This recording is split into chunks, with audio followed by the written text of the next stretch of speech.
Hello বন্ধুরা, আমি আমার ছোট ছোট ভাই বোনদের সংখ্যা সম্পর্কে পরিষ্কার ধারণা দেওয়ার একটু চেষ্টা করছি। তো প্রথমেই বলছি মৌলিক সংখ্যা। মৌলিক সংখ্যা কি? যে সংখ্যাকে বিশ্লেষণ করলে সেই সংখ্যা এবং এক ছাড়া অন্য কোনো সংখ্যা আমরা পাই না, সেই সংখ্যাকে আমরা মৌলিক সংখ্যা বলি। যেমন ধরো ৩ সংখ্যা, ৩কে যদি আমরা উৎপাদকে বিশ্লেষণ করি হবে ৩ একে ৩। তার মানে এখানে সংখ্যাটা হচ্ছে শুধু ৩ এবং ১, এই ১ এবং এই ৩ ছাড়া অন্য কোনো সংখ্যা কিন্তু পাচ্ছি না।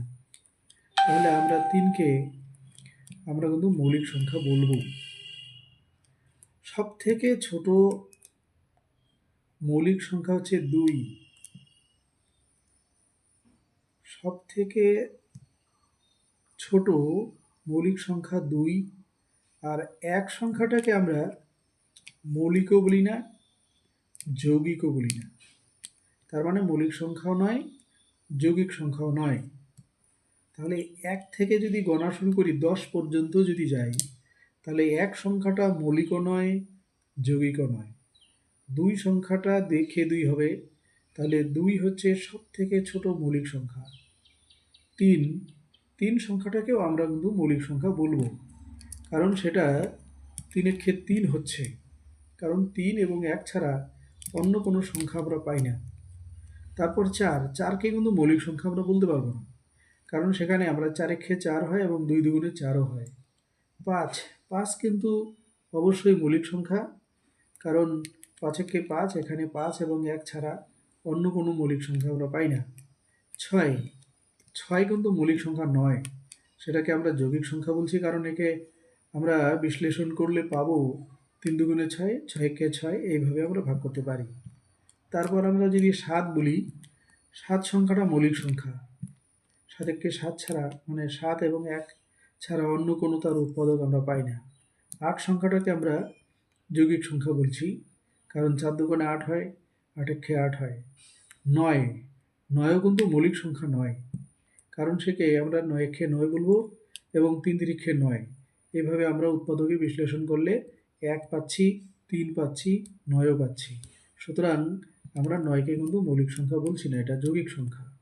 ১০ কিন্তু মৌলিক সংখ্যা নয়, কারণ ৫ দুগুণে ১০ হয়, ১০ একে ১০ হয়।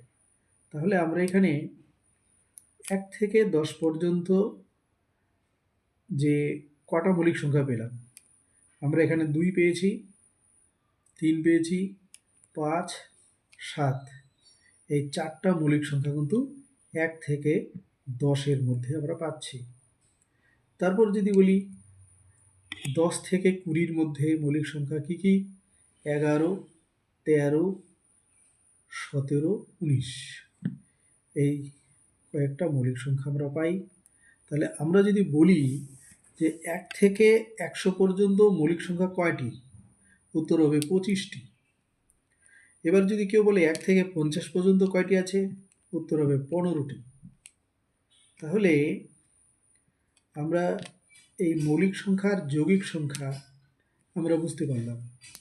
এখন যদি বলি জোড় আর বেজোড়, তার মানে যে সংখ্যাকে আমরা ২ দ্বারা ভাগ করতে পারি সেই সংখ্যাটাকে আমরা জোড় সংখ্যা বলি, আর যে সংখ্যাকে ২ দিয়ে বিভাজ্য নয়, মানে যে সংখ্যাটাকে আমরা ২ দিয়ে ভাগ করতে পারি না, সেটাকে আমরা বেজোড় সংখ্যা বলি। তাহলে আজকে এই পর্যন্তই। পরবর্তী কখনো আবার কোনো ভিডিওতে আবার দেখা হবে। তোমরা সবাই ভালো থাকবে।